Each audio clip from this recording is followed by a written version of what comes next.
Hi friends, welcome to cinema வேட்டை. தமிழ் சினிமாவை பொறுத்த வரைக்கும் 2024ல பெரிய பட்ஜெட் படங்கள் எதுவும் ரிலீஸ் ஆகல. சின்ன சின்ன பட்ஜெட் படங்கள் தான் ரிலீஸ் ஆகியிருக்கு. ஸோ அதுக்குள்ள 2024 பொறந்து பாதி வருஷம் முடிஞ்சிருச்சு. ஸோ இதுக்கப்புறமா அடுத்த மாசத்துல இருந்து பெரிய பெரிய பட்ஜெட் படங்கள் ரிலீஸ் ஆக வரிசையா காத்துக்கிட்டு இருக்கின்றன.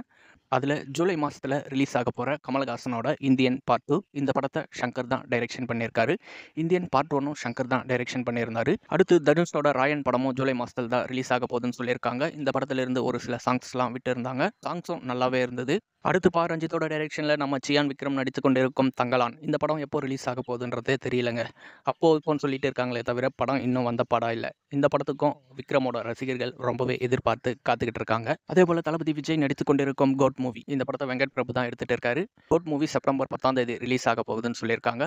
ஸோ இந்த படம் கன்ஃபார்மா அந்த டேட்ல ரிலீஸ் ஆகிடும்னு நினைக்கிறோம்.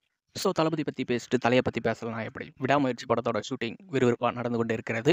ஸோ அஜித்தோட next movie good bad ugly இந்த படம் பொங்கலுக்கு ரிலீஸ் ஆக போகிறதுனால விடாமுயற்சி படத்தோட ஷூட்டிங்கை கூடிய சீக்கிரத்தில் முடிச்சாகணுன்றதுக்காக விறுவிறுப்பாக நடந்து கொண்டு இருக்கிறது படப்பிடிப்பு. ஸோ அதனால் இந்த படத்தை பொறுத்த வரைக்கும் தீபாவளிக்கு ரிலீஸ் பண்ண போகிறதா பிளான் பண்ணி வச்சுருக்காங்க விடாமுயற்சி படத்தோட படக்குழு. ஸோ அடுத்தடுத்து அஜித் படங்கள் வர இருக்கிறதுனால அஜித்தோட ரசிகர்கள் ரொம்பவே உற்சாகத்தில் இருக்காங்க. அடுத்து சூப்பர் ஸ்டார் ரஜினிகாந்தோட வேட்டையன் பீம் படத்தை டைரக்ஷன் பண்ண ஞானவேல் ராஜா தான் இந்த படத்தை டைரக்ஷன் பண்ணியிருக்காரு. ஸோ இந்த படத்துக்கும் ரொம்பவே எதிர்பார்ப்பு இருக்குது. ஜெய்பீம் படம் நல்லா வரவேற்பை கொடுத்திருந்தது. அதே போல் ரஜினிக்கு லாஸ்ட்டாக வந்த ஜெயிலர் படமும் செம ஹிட்டானது. அதனால் இவங்க 2 பேரோட கூட்டணியில் வர இருக்கும் வேட்டையன் படத்துக்கு எதிர்பார்ப்பு ரொம்பவே அதிகமாக இருக்குது. அடுத்து பாலாவோட டைரக்ஷனில் அருண் விஜய் நடிச்சிட்டு இருக்கும் வணங்கான் இந்த படத்தை ஏற்கனவே சூர்யாவை வச்சு பாலா டைரக்ஷன் பண்ணாரு. இவங்க 2 பேருக்கு இடையே கருத்து வேறுபாடு வந்ததுனால ஹீரோவியை மாத்திட்டாரு பாலா. இந்த வணங்கான் படத்துக்காக சூர்யாவோட ரசிகர்கள் ஆவலோடு காத்துக்கிட்டு இருக்காங்க. சிறுத்தை சிவாவோட டைரக்ஷனில் சூர்யா நடிச்சுக்கிட்டு இருக்கும் கங்குவா அதிக பொருட்செலவில் உருவாகி கொண்டிருக்கிறது இந்த கங்குவா. இந்த படத்துக்காக சூர்யா அதிக நாள் கால்ஷீட் கொடுத்திருக்காரு. இதையெல்லாம் வச்சு பார்க்கும்போது சூர்யாவோட படங்கள் ரிலீஸ் ஆகி ரொம்ப நாள் ஆன மாதிரி இருக்கு.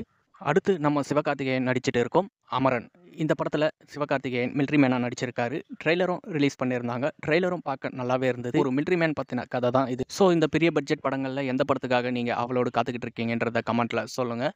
Thank you friends.